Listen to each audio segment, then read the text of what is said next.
Morning, welcome to 95 news. ముందుగా paper వార్త కార్యక్రమానికి స్వాగతం.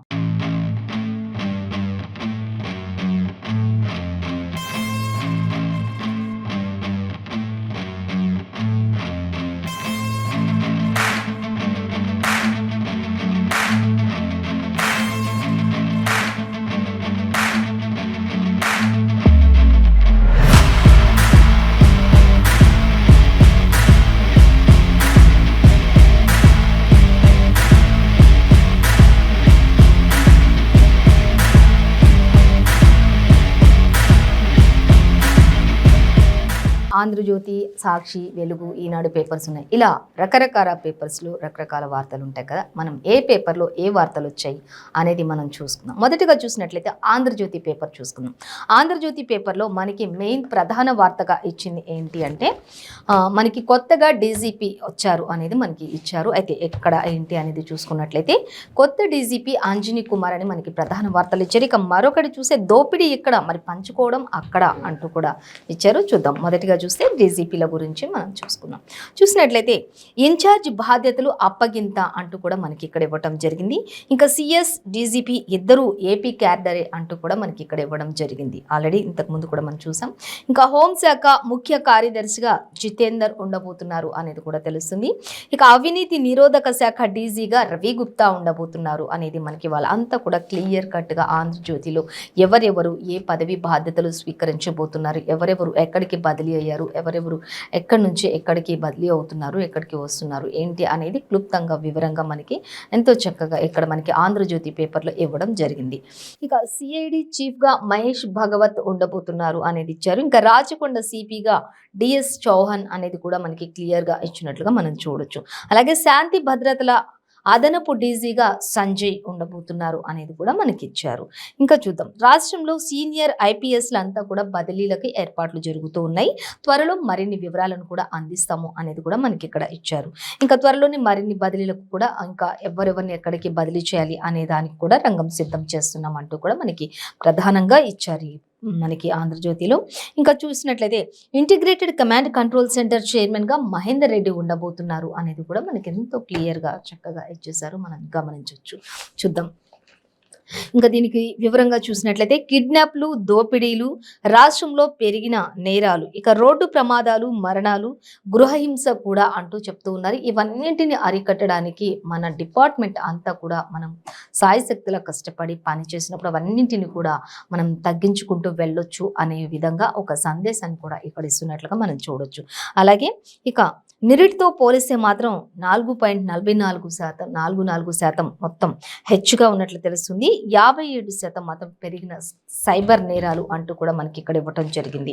ఇంకా చూసినట్లయితే సీసీటీవీతో మాత్రం 18,000 కేసులు ఛేదించినట్లుగా తెలుస్తుంది. ఇప్పుడు సీసీ ఫుటేజ్లు ప్రతి దగ్గర కూడా ఏర్పాటు చేసుకుంటున్నారు కాబట్టి ఆ సీసీటీవీ ఫుటేజ్ అనేది ఉండటం ద్వారా అనేక నేరాలను, కొన్ని నేరాలు కావచ్చు, లేకపోతే క్రైమ్ కావచ్చు, ఇలా ఏవైనా సరే దొంగతనాలకు సంబంధించుకోవచ్చు, ఇలా అన్నిటిని కూడా త్వరగా గుర్తించడానికి మాత్రం చాలా ఉపయోగపడుతున్నాయి అనేది కూడా మనకి ఇక్కడ క్లియర్గా ఇచ్చారు. సో ఇంకా చూద్దాం. ఇక మావోయిస్టు రహిత రాష్ట్రంగా తెలంగాణ డీజీపీ మహేందర్ రెడ్డి అంటూ మావోయిస్టు రహిత రాష్ట్రంగా ఉండబోతుంది తెలంగాణ అంటూ డీజీపీ మహేందర్ రెడ్డి మనకి వివరించినట్లుగా తెలుస్తుంది ఈ విషయాలన్నింటినీ. అలాగే చూస్తే తెలంగాణ డీజీపీ మహేందర్ రెడ్డి ఈ విషయాలను వెల్లడించారు. ఇక 2022 వార్షిక నేరాల నివేదికను కూడా ఆయన వెల్లడించినట్లుగా కూడా మనకి తెలుస్తుంది. మొత్తంగా అయితే మనకి కొత్తగా ఇప్పుడు డీజీపీ అయితే అంజనీ కుమార్ పేరును ప్రకటించినట్లుగా మనకు తెలుస్తుంది. సో ఇంకా మనం చూద్దాం. ఇక దోపిడీ ఇక్కడ, మరి పంచుడు అక్కడ అంటూ ఇచ్చారు. అదేంటో కూడా మనం ఆంధ్రజ్యోతిలో ఒకసారి క్లియర్గా చూసుకున్నట్లయితే ఇంకా ఇతర రాష్ట్రాల్లో ఎంతెంత ఇచ్చారో లెక్కుంది, కానీ తగిన సమయంలో అవన్నిటినీ కూడా బయట పెడతాం అంటూ కూడా చెప్తూ ఉన్నారు. చూద్దాం. ఇక కేసీఆర్కు పాడి ఆవులాగా తెలంగాణ ఉంది, పిండుకుని తాగుతారు, తర్వాత దాన్ని వదిలేస్తారు అంటూ కూడా ఇక్కడ మనకి ఎద్దేవు చేస్తూ వదిలేస్తారు, లేకపోతే చంపేస్తారు. అంటే ఒక పాడి ఆవు పాలు ఇచ్చినన్ని రోజులే ఎలా పిండుకుని తాగుతారో అలాగే ఈ తెలంగాణ రాష్ట్రాన్ని కూడా కేసీఆర్ కుటుంబ పాలనతో అదే విధంగా చేస్తున్నారు అనేది మనకి ఇక్కడ చూడొచ్చు. ఆ విధంగా ఎగ్జాంపుల్ చెప్తున్నట్లుగా మనం చూడొచ్చు. ఇంకా పాలు వచ్చినన్ని రోజులు పాలు పిండుకుని తాగుతారు, తర్వాత దాన్ని చంపేస్తారు. అలాగే తెలంగాణ రాష్ట్రాన్ని కూడా చేస్తున్నారు ఇప్పుడు కేసీఆర్ కుటుంబ పాలనతోటి అనేది మనకి ఇక్కడ క్లియర్గా ఇచ్చారు. ఇక ఎమ్మెల్యేల కొనుగోలు కుట్ర కేసులో నాపై తప్పుడు ఆరోపణలు చేసిన వాళ్ళు పర్యవసనాలు ఎదుర్కోక తప్పదు అంటూ కూడా ఇక్కడ మనకు చెప్తూ ఉన్నారు. అలాగే ప్రజల అంచనాలు నేతలు అందుకోవాలి అంటూ 30 సీట్లతో సంబరపడొద్దు అంటూ కూడా చెప్తూ ఉన్నారు. అలాగే 60 సీట్లు సాధిస్తేనే అధికారం, బూత్ స్థాయిలో పార్టీ యాక్టివిటీ అసలేమీ లేదు అక్కడ అంటూ కూడా చెప్తూ ఉన్నారు. ఇంకా చూస్తే కర్ణాటక, బెంగాల్లో పార్టీ నేతలంతా కలిసిపోవాలి అంటూ బిఎల్ సంతోష్ కూడా హితవు పలికినట్లుగా తెలుస్తూ ఉంది మనకి. అలాగే 90 సీట్లతో అధికారం బీజేపీదే అంటూ కూడా బండి సంజయ్ వ్యాఖ్యలు చేయడం కూడా కొంత ఆశ్చర్యానికి గురి చేస్తుంది అనేది మనకి ఇక్కడ ఇచ్చారు. సో ఇంకా అసెంబ్లీ సెగ్మెంటేషన్ బీజేపీ పాలకులు అంటూ కూడా మనకి ఇక్కడ ఇవ్వడం జరిగింది. ఇక లక్ష్మణ్, మేడ్చల్, కిషన్ రెడ్డి, శేర్లింగంపల్లి, డికే అరుణ అంటూ ఎవరెవరు ఎక్కడెక్కడ ఏంటి అనేది కూడా క్లియర్గా ఇచ్చారు. అయితే దీనికి సంబంధించిన పూర్తి సమాచారాన్ని మాత్రం మనం పేపర్ 13లో చూడొచ్చు అనేది మనకి ఇచ్చారు. మొత్తంగా అయితే అసెంబ్లీ సెగ్మెంట్లకు బీజేపీ పాలకులు అనేది ఇచ్చారు. అది ఎవరెవరు ఎక్కడ అంటే చూస్తే లక్ష్మణ్, మేడ్చల్, కిషన్ రెడ్డి, శేర్లింగంపల్లి, డికే అరుణ, కుత్బుల్లాపూర్ అని ఇచ్చారు. ఇక దానికి సంబంధించిన సమాచారం అంతా మనం పేపర్ 13లో చూడొచ్చు. ఇంకా చూసినట్లయితే దేశంలో ఎక్కడి నుంచైనా ఓటు అంటూ ఇచ్చారు. దాని వివరాలు కూడా మనం ఒకసారి చూద్దాం. ఇక సొంతూరుకు వెళ్లకుండానే వేసే ఛాన్స్ కలిగిస్తున్నారు త్వరలోనే అది అంటూ ఇచ్చారు. ఇక దానికి సంబంధించి వలస ఓటర్ల కోసం రిమోట్ ఓటింగ్ మిషన్ రాబోతుంది అనేది ఇక్కడ మనకి ఇచ్చారు. ఇక నమూనా ఆర్వీఎంను రూపొందించిన ఈసీ, అలాగే 16న డెమో కూడా ఉండబోతుంది అనేది కూడా మనకి ఇక్కడ ఇచ్చారు. ఎందుకంటే ఇప్పుడు ఎలక్షన్స్ టైంలో మాత్రం అందరూ కూడా ఓట్ల కోసం అని ఇంకా సొంతూళ్ళకి వెళ్ళాలి, వారి ఐడి కార్డులు ఎక్కడ ఏ ప్రాంతంలో ఉంటే ఆ ప్రాంతానికి ఏ ప్లేస్లో ఉంటే ఆ ప్లేస్కి ఎక్కడంటే అక్కడ వెళ్ళాల్సిన పరిస్థితి. అందరు కూడా ఆ సమయంలో ఇంకా ప్రయాణాలు చేయడానికి అంత రద్దీ అవడం అంతా కూడా ఉంటుంది. కాబట్టి అలాంటిది ఏమీ లేకుండా ఎవరు ఏ ప్రాంతంలో ఉన్నా కూడా వారి సొంత ప్రాంతానికి వెళ్ళే అవసరం లేకుండా ఓటు అక్కడే పడుతుంది. కానీ మనం ఉన్న ప్లేస్ నుంచి అక్కడ మనం ఓటు హక్కు వినియోగించుకునే విధంగా ఇప్పుడు మనకి ఒక ఓటింగ్ మిషన్ అనేది రాబోతుంది అనేది ఇచ్చారు. ఇంకా నమూనా ఆర్వీఎంను కూడా రూపొందించారు ఈసీ అనేది తెలుస్తుంది. ఇంకా దీనికి సంబంధించి 16న మనకి డెమో కూడా ఉండబోతుంది అనేది కూడా రాజకీయ పార్టీలంతటికీ కూడా ఆహ్వానం పలుకుతూ ఉన్నారు అనేది మనకి ఇక్కడ ఇవ్వడం జరిగింది. అంటే దేశంలో, మన భారతదేశంలో ఎక్కడైనా ఉండొచ్చు, ఏ మరుముల అయినా ఉండొచ్చు, కానీ మన ప్రాంతంలో మనం ఓటు వినియోగించుకోవాల్సిన స్థలం ఎక్కడైతే ఉందో ఆ స్థలంలో మనం ఉన్న స్థలం నుంచి ఓటు వినియోగించుకునే పరిస్థితిని మనకి కల్పించే విధంగా ఈ యొక్క ఏర్పాటు జరుగుతుంది అనేది మనకి ఇక్కడ ఇచ్చారు. సో ఇంకా మనం చూద్దాం. మరొక వార్త చూసినట్లయితే ఆన్లైన్ దళిత బంధు అంటూ ఇచ్చారు. ఆల్రెడీ నిన్నటి నుంచి మనకి రైతు బంధు కూడా స్టార్ట్ అయిపోయింది. 1 ఎకరా ఉన్న వాళ్ళకి ఫస్ట్ స్టార్ట్ అవుతుంది అనేది కూడా మనకి నిన్న రైతు బంధు గురించి జరిగింది. కాబట్టి రైతు బంధు ఆల్రెడీ స్టార్ట్ అయింది. ఇప్పుడు ఆన్లైన్ దళిత బంధు అంటూ ఇచ్చారు. దానికి సంబంధించి ఏంటో చూద్దాం. ఇక 2వ విడత దరఖాస్తులకు కొత్త పద్ధతి, ప్రత్యేక వెబ్సైట్, యాప్ రూపకల్పన అంటూ ఇచ్చారు. ఇక మండల అధికారుల ప్రమేయం దీనిపై ఏమాత్రం కూడా ఉండదు అనేది కూడా ఇచ్చారు. నేరుగా కలెక్టర్ కార్యాలయంలోనే పరిశీలన జరుగుతుంది అనేది కూడా మనకి క్లియర్ గా ఇవ్వటం జరుగుతుంది. ఇంకా బ్రోకర్లు, అవినీతి లేకుండా ఉండేందుకే ఇటువంటి ఆన్లైన్ దళిత బంధు అనేది రూపొందించడం జరుగుతుంది అనే దానికి మనం ఇక్కడ ప్రత్యేకంగా ఇచ్చినట్లుగా మనం చూడొచ్చు. ఆన్లైన్ కి సంబంధించి అంటే మధ్యలో బ్రోకర్లు ఉండొచ్చు, దీనివల్ల అవినీతి జరుగుతూ ఉండొచ్చు, కొంత కార్యాలయం చుట్టూ తిరగడం, ఇవన్నీ చేస్తూ ఉన్న కొంతమందికి అక్కడ పని జరగకపోవటం, ఇలా ఎన్నో రకరకాల కంప్లైంట్స్ వస్తూ ఉంటాయి. కాబట్టి అవన్నీ జరగకుండా డైరెక్ట్ కలెక్టర్ కార్యాలయంలోకి వెళ్ళి డైరెక్ట్గా మరి కలెక్టర్కే పరిశీలన చేసే విధంగా, డైరెక్ట్ కలెక్టర్ పరిశీలన చేసే విధంగా ఈ ఆన్లైన్ దళిత బంధు ఉండబోతుంది. ఇక ఎటువంటి ఇబ్బందులు లేకుండా ఉండడానికి ఇది మధ్యలో బ్రోకర్లని, అవినీతి అని ఇలా ఏది లేకుండా ఉండడానికి ఈ విధమైన ఏర్పాటు కూడా జరుగుతుంది అనేది టెక్నాలజీ రూపొందించబడుతుంది అనేది మనకి ఇక్కడ క్లియర్గా ఇచ్చారు. సో ఇంకా మనం చూద్దాం. లబ్ధిదారుల ఖాతాల్లోకి దశల వారీగా డబ్బు పడుతుంది అనేది కూడా మనకి ఇక్కడ ఇచ్చారు. ఇంకా అలాగే వారికి స్మార్ట్ ఫోన్లు, వాటితో యూనిట్లు సమాచారానికి అనుసంధానంగా ఉండబోతుంది అనేది కూడా మనకి ఇచ్చారు. అయితే స్మార్ట్ ఫోన్లు ఉండాలి కంపల్సరీ, దానికి అనుసంధానంగా ఉండే సమాచారాన్ని ఎప్పటికప్పుడు ఇచ్చే విధంగా కూడా మనకి క్లియర్గా ఇవ్వటం జరుగుతుంది. సో ఏదేమైనప్పటికీ కూడా ఆన్లైన్ దళిత బంధు అనేది స్టార్ట్ అవుతుంది అనేది మనకి క్లియర్ ఇచ్చారు ఇక్కడ. సో ఇంకా మనం చూద్దాం. 873 కొలువులు అంటూ ఇచ్చారు. గ్రూప్ 2 నోటిఫికేషన్స్ జారీ చేశారు అనేది మనకి ఇక్కడ మరి ఇంటర్ కాగానే సాఫ్ట్వేర్ జాబ్స్ అనే దానికి సంబంధించి గ్రూప్ 2 నోటిఫికేషన్స్ జారీ చేసినట్లుగా మనం చూడొచ్చు. ఇంకా చూద్దాం. మున్సిపల్ కమిషనర్లకు సంబంధించి సిటిఓ, తహసీల్దార్, ఎంపీఓ, ఎక్సైజ్ ఎస్ఐలు 18 నుంచి ఫిబ్రవరి 16 వరకు కూడా దరఖాస్తులు చేసుకునే అవకాశం ఉంటుంది. అంటే 18th నుంచి ఫెబ్ 16th వరకు కూడా మనకి దరఖాస్తులు చేసుకునే అవకాశం ఉంటుంది అంటూ మే తర్వాత రాత పరీక్షలు ఉండబోతున్నాయి ఈ విషయంలో అనేది కూడా మనకి క్లియర్ కట్గా ఇక్కడ ఇవ్వడం జరుగుతుంది. సో దీనికి సంబంధించి కూడా మనం పేపర్ 12లో సమాచారాన్ని అంతా కూడా చూసుకోవచ్చు. మొత్తంగా అయితే గ్రూప్ 2 నోటిఫికేషన్స్ జారీ చేస్తారు. నెక్స్ట్ అంటే జనవరి 18 నుంచి 16 వరకు ఈ దరఖాస్తు చేసుకునే అవకాశం ఉంటుంది.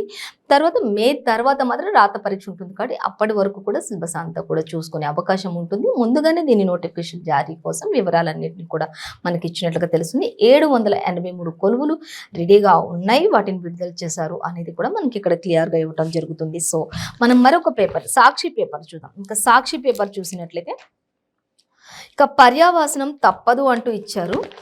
అలాగే మనకి మెయిన్ సాక్షిలో ప్రధాన వార్త అయితేనేమో పర్యావసనం తప్పదు, కేసీఆర్ అవినీతి సర్కార్ను సాగనంపాల్సిందే అంటూ మరి ముఖ్య నేతలతో భేటీలో బిఎల్ సంతోష్ చేసిన వ్యాఖ్యల గురించి ఇచ్చారు. మరొక దగ్గర మాత్రం మనకి మీ ఒక్కరి విజయంతో ఆగిపోవద్దు అంటూ మనకి మన ప్రెసిడెంట్ ద్రౌపది ముర్ము చేసినటువంటి సందేశంలో ఆమె ఇచ్చినటువంటి మెసేజ్లో ఉంది. అయితే ఏం చెప్తున్నారు మన ద్రౌపది ముర్ము అనేది చూసినట్లయితే, మీ ఒక్కరి విజయంతో ఆగిపోవద్దు, కొత్త అన్వేషణలతో ఉద్యోగాలు ఇచ్చే స్థాయికి ఎదగాలి ప్రతి ఒక్కరు అనే విధంగా ఆవిడ ఎంతో చక్కని సందేశాలను ఇచ్చినట్లుగా మనం చూడొచ్చు.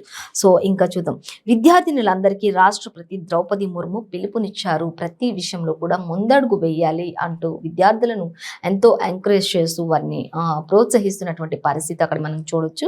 అలాగే ఇంకా పరిశోధనలు, సృజనాత్మకతతో మహిళల భాగస్వామ్యం పెరగాలి అంటూ కూడా తెలుస్తుంది. ఇంకా సృజనాత్మకత ఎక్కువగా ఉండాలి, పరిశోధనలో కూడా ప్రతి దాంట్లో కూడా మహిళలు సృజనాత్మకత ఎక్కువగా పెంపొందించుకోవాల్సిన అవసరం ఎంతైనా ఉంది అంటూ మహిళలను ఉద్దేశించి ద్రౌపది ముర్ము ఎంతో చక్కగా అక్కడ మాట్లాడినట్లుగా మనకి తెలుస్తుంది.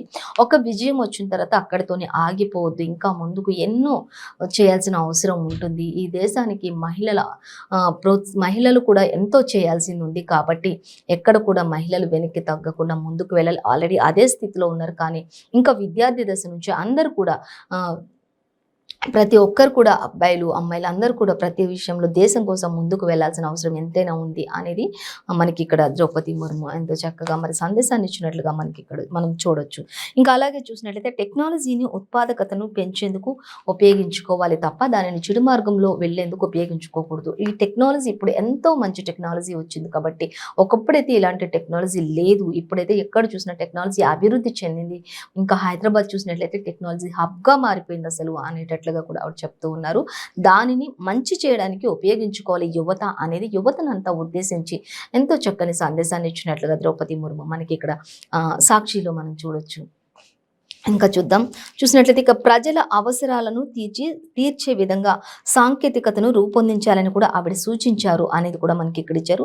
ఇంకా నారాయణమ్మ కాలేజీ సిల్వర్ జూబ్లీ వేడుకల్లో పాల్గొన్నప్పుడు మరి ద్రౌపది ముర్ము రాష్ట్రపతి చేసినటువంటి సందేశంలో ఎంతో గొప్పగా మాట్లాడి ప్రతి ఒక్కరిని కూడా ఉత్సాహపరుస్తూ ఎంతో మరి ముందుకు నడిపిస్తూ ప్రోత్సహిస్తూ మాట్లాడినటువంటి ఆ సందేశాలు ప్రతి ఒక్కరిని మరి కదిలించేలా, ప్రతి ఒక్కరిని ముందుకు నడిపించేలా ఉంది ఆ సందేశం అనేది.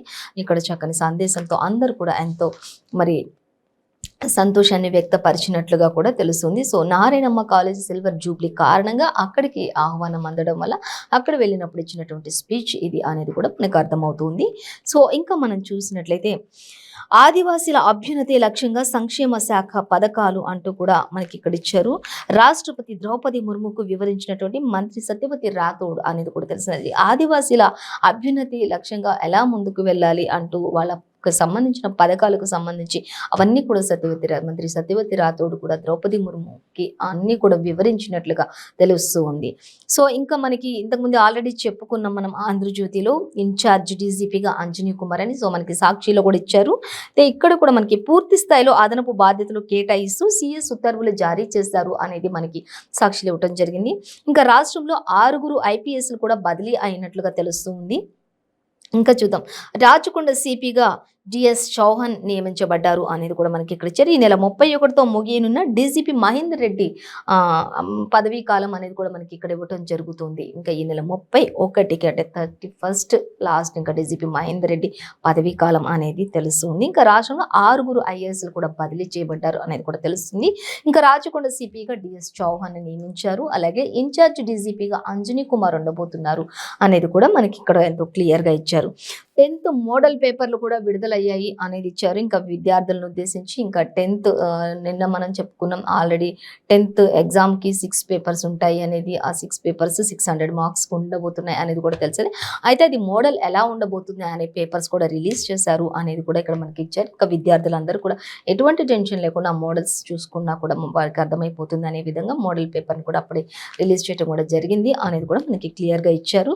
సో ఇంకా మనం చూద్దాం, శాసన వ్యవస్థపై గవర్నర్ల దాడి అంటూ ఇక్కడ మనకి ఇచ్చారు. అలాగే సొంత ఎజెండా అమలుకు బీజేపీ ఆర్ఎస్ఎస్ కుట్ర చేస్తుంది అంటూ చెప్తూ ఉన్నారు. అలాగే ఇంకా ఇది రాజ్యాంగంలోని సమైక్య స్ఫూర్తికి విరుద్ధంగా ఉంది అంటూ చెప్తూ ఉన్నారు. అయితే అలాగే బీజేపీ ఇతర పాలిత రాష్ట్రాలపైనే ఏకపక్షం దాడులు జరుగుతున్నాయి. కాంగ్రెస్ బీజేపీకి రిక్రూట్మెంట్ ఏజెంట్గా పనిచేస్తుంది, కాంగ్రెస్ బీజేపీకి రిక్రూట్మెంట్ ఏజెంట్గా పనిచేస్తుంది అంటూ కూడా ఎద్దేవా చేస్తూ మాట్లాడుతున్నారు. వ్యవసాయ కార్మిక సంఘం మహాసభలో కేరళ సీఎం విజయన్ మాట్లాడినటువంటి మాటలు, ఈ వ్యాఖ్యలు అంటూ కూడా చెప్తూ ఉన్నారు. అయితే కాంగ్రెస్ బీజేపీ ఇద్దరు కూడా ఒక రిక్రూట్మెంట్ ఏజెంట్లుగా పనిచేస్తుంది అనేది కూడా ఆయన ఎద్దేవా చేస్తూ మాట్లాడుతున్నటువంటి పరిస్థితి అయితే ఇక్కడ మనకు కనిపిస్తుంది. సో దీనికి సంబంధించిన పూర్తి సమాచారం మనం పేపర్ 10లో చూడొచ్చు. ఏదేమైనప్పటికీ శాసన వ్యవస్థపై గవర్నర్ల దాడి అనేది ఆయన దానిపైన ఒక మాట్లాడినట్లుగా తెలుసు. సొంత ఎజెండా అమలుకు బీజేపీ ఆర్ఎస్ఎస్ కుట్రలు కూడా చేస్తున్నారు అనేది ఆయన చెప్తున్నటువంటి పరిస్థితి. సో ఇంకా పర్యావసనం తప్పదు అంటూ మరి కేసీఆర్ అవినీతి సర్కారును సాగనంపండి అంటూ మనకి బీజేపీ రాష్ట్ర కమిటీలు ముఖ్య నేతలతో భేటీలో ఉన్నటువంటి మరి బిఎల్ సంతోష్ చెప్పిన విషయాలు ఏంటి అనేది చూసినట్లయితే, అనవసరంగా కేసులు ఇరికించి అప్రతిష్ట పాలు చేశారు, కేసుల్లో ఇరికించి ఒకటి. ఇక అవాస్తవ ప్రచారానికి సమాధానం చెప్పుకోవాల్సి ఉంటుంది కదా అనేది కూడా ఆయన చెప్తున్నటువంటి పరిస్థితి. మాకు ఇక్కడ అధికారం మాత్రమే ధ్యేయం కాదు, రాష్ట్రంలో అవినీతి నిర్మూలన కూడా బీజేపీ లక్ష్యమే అంటూ ఆయన మాట్లాడుతున్నారు. రాష్ట్రంలో జరిగేదంతా అవినీతి పాలన, కుటుంబ పాలన కాబట్టి ఆ పాలనకు అంతం ఇంకా త్వరలోనే ఉంది. ప్రజలు తగిన సమయంలో తగిన తీర్పుని ఇస్తారు ప్రజలు అనేది కూడా వారు చెప్తున్నటువంటి పరిస్థితి. ఖచ్చితంగా బీఆర్ఎస్ ఈసారి గద్దె దించుతాం అనే విధంగానే వీరు వ్యాఖ్యలు చేస్తూ ఉన్నారు అనేది మాత్రం మనకి ఇక్కడ కనిపిస్తూ ఉంది. ఇంకా ఇదంతా కూడా ముఖ్య నేతలతో భేటీలో సంతోష్ చేసినటువంటి వ్యాఖ్యలు అనేది కూడా మనకి క్లియర్గా ఇచ్చారు. ఇంకా కేసీఆర్ తెలంగాణ సంపదను రాజకీయ అవసరాలకు వాడుకుంటున్నారు తప్ప ప్రజల అవసరాలకు ఎక్కడ వాడినట్లు మాత్రం కనిపించట్లేదు అన్నట్లుగా మాట్లాడుతూ ఉన్నారు. సో భూములు అమ్మిన 1000 కోట్లు ఇతర రాష్ట్రాల్లో పంచుతున్నారు, అవన్నీ కూడా లెక్కలు ఉన్నాయి, ఒక టైం వస్తుంది ఆ టైంలో వివరిస్తాం అనేది కూడా ఆయన చెప్తున్నటువంటి పరిస్థితి. అలాగే ఇంకా తెలంగాణ తల్లికి ఆయన తీరని ద్రోహం చేస్తున్నారని కూడా ఆయన ఆరోపణలు చేస్తూ ఉన్నారు. తెలంగాణ తల్లికి తీరని ద్రోహం చేస్తున్నారంటూ ఆరోపిస్తున్నటువంటి పరిస్థితి. ఇంకా మనం చూస్తే ఈసారి రాష్ట్రంలో అధికారంలోకి ఖచ్చితంగా వస్తామంటూ జేపీ నడ్డా కూడా చెప్తున్నటువంటి పరిస్థితి. ఇంకా జేపీ నడ్డా అయితే ఈసారి రాష్ట్రంలో ఖచ్చితంగా అధికారంలోకి వస్తామంటూ ఆయన చెప్తూ ఉన్నారు. ఇంకా చూసినట్లయితే వర్చువల్గా ప్రసంగించిన బీజేపీ జాతీయ అధ్యక్షులు అంటూ కూడా ఆయన ప్రసంగాన్ని ఉద్దేశించి చెప్పారు. ఇక బీజేపీ ఎన్నికల శంఖారావం అంటూ కూడా మనకి మరొక దగ్గర కూడా ఇవ్వటం జరిగింది. అసెంబ్లీ ఎన్నికలలో 90 సీట్లలో గెలిపే లక్ష్యంగా మిషన్ 90కి తుది రూపు అంటూ ఇచ్చారు. అగ్రనేత సంతోష్ దిశానిర్దేశాలు కూడా మొదలు పెట్టారు అందరితో ఆయన అంటూ కూడా ఇచ్చారు. ఇక ఒక్కో అసెంబ్లీలో మరి చూసుకున్నట్లయితే కన్వీనర్ పాలక్ విస్తారక నియామకాలు కూడా మరి సన్నాహాలు జరుగుతూ ఉన్నాయి అనేది కూడా మనకి ఇక్కడ ఇవ్వటం జరుగుతుంది. అయితే దీనికి సంబంధించిన పూర్తి సమాచారాన్ని మాత్రం పేపర్ 2లో చూడొచ్చు అంటూ ఇచ్చారు.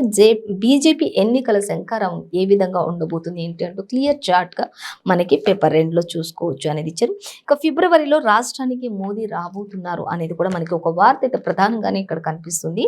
ఇంకా చూద్దాం, 14న లేదా 15న జరిగే పోలింగ్ బూత్ కమిటీల సమ్మేళనంలో పాల్గొనే అవకాశం కూడా ఉండొచ్చు ప్రధాని మోదీ అనేది మాత్రం మనకి ఇక్కడ ఇచ్చారు. అయితే ఇంకా క్లియర్గా దాని గురించి సమాచారం అయితే ఏం లేదు, కానీ ఫిబ్రవరిలో రాష్ట్రానికి మోదీ రాబోతున్నారు.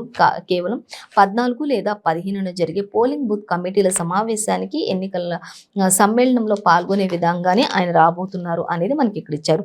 ఇంకా చూద్దాం, సింగరేణిపై ప్రధాని మాట తప్పారు అంటూ మంత్రి హరీష్ రావు చెప్తూ ఉన్నారు. వైద్య ఆరోగ్య శాఖ మంత్రి హరీష్ రావు ధ్వజమెత్తారు.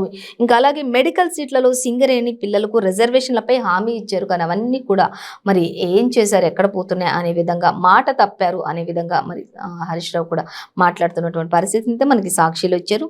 సో ఇంకా మనం చూస్తే 783 గ్రూప్ 2 పోస్టులు అనేది మనకి ఇచ్చారు. అలాగే మనం ఆంధ్రజ్యోతిలో కూడా అదే సేమ్ యాస్టీస్గా చూసుకున్నాం.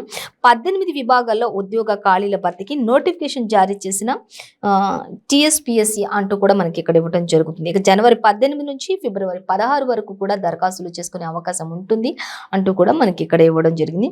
ఇంకా ఈ విషయంలో స్పష్టీకరణ కూడా వచ్చేసింది, దరఖాస్తు స్పష్టీకరణ కూడా.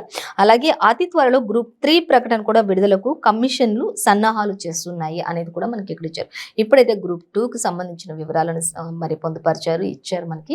అలాగే ఇంకా నెక్స్ట్ కొన్ని రోజుల్లో మరి మూడవ మరి గ్రూప్ 3 కూడా విడుదలకు కమిషన్ అన్ని సన్నాహాలు చేస్తున్నట్లుగా మనకి ఇక్కడ ఇచ్చేశారు.